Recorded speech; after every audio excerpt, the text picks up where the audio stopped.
क्या कर रहे हो? छत पे जाके अखबार पढ़ूंगा। बस यही करो। तुम्हें पता भी है कि बहू क्या गुल खिला रही है? उसने नया फेसबुक अकाउंट बना लिया है। रोज 10 फोटो डालती है। हमारे परिवार की तो नाक कटवा देगी ये। और तुमको ये बात कैसे पता चली? अरे पड़ोसन ने बताया। उसकी बहू भी फेसबुक पर है ना, तो उसको पता चल गया। हाँ हाँ, जैसे तुम तो बहुत भोली हो। पड़ोसन रोज सास को उसकी बहू के नाम पर भड़काती थी। आज तो आपकी बहू कह रही थी मुझसे आके कि आप दिन भर खाती रहती है, खा खा के घटोत्कच हो गई है। क्या? उसने मुझे घटोत्कच बोला? अरे वो खुद ना कटी सुपर्णखा है।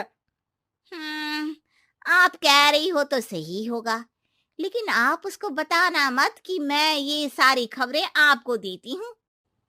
शाम को जब बहू पड़ोसन के पास जाती है, आज तो तेरी सास तुझे सुपर्णखा कह रही थी, कल ताड़का भी कह देगी। पता नहीं इतनी अच्छी बहू मिली है, फिर भी वो तुझे राक्षसनी क्यों समझती है? आप कितनी अच्छी हैं।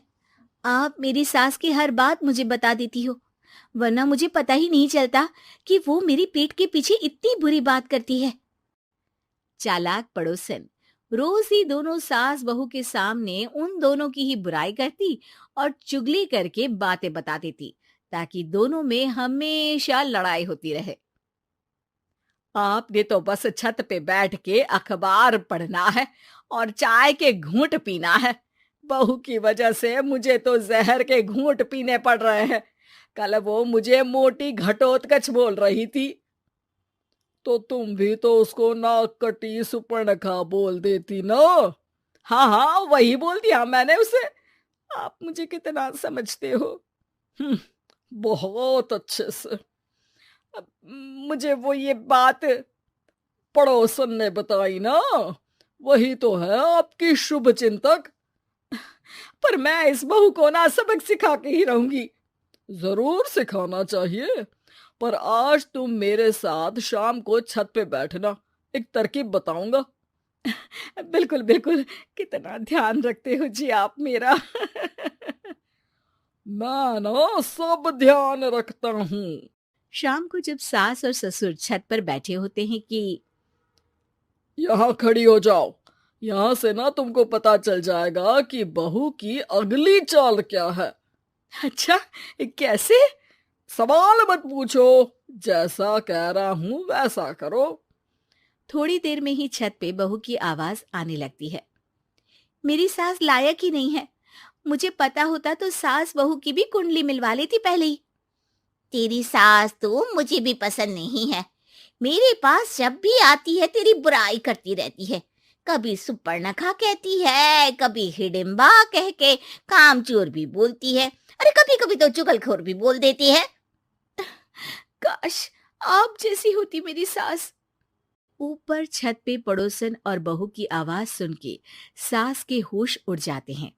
समझी? जी समझी।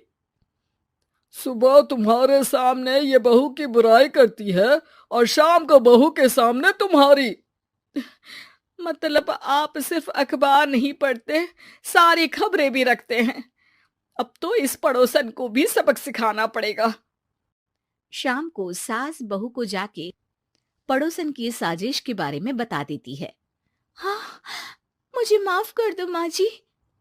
तुम भी अपनी माँ जी को माफ कर दो, इन्होंने भी तो तुमको बहुत कुछ कहा है। अरे बस बस, अब ये सोचो कि पड़ोसन को सीधे कैसे करना है। अगले दिन सुबह पड़ोसन सास का इंतजार कर रही होती है, लेकिन वो देखती है कि वहां सास और बहू एक साथ आ जाते हैं। अरे अरे, आज दोनों एक साथ।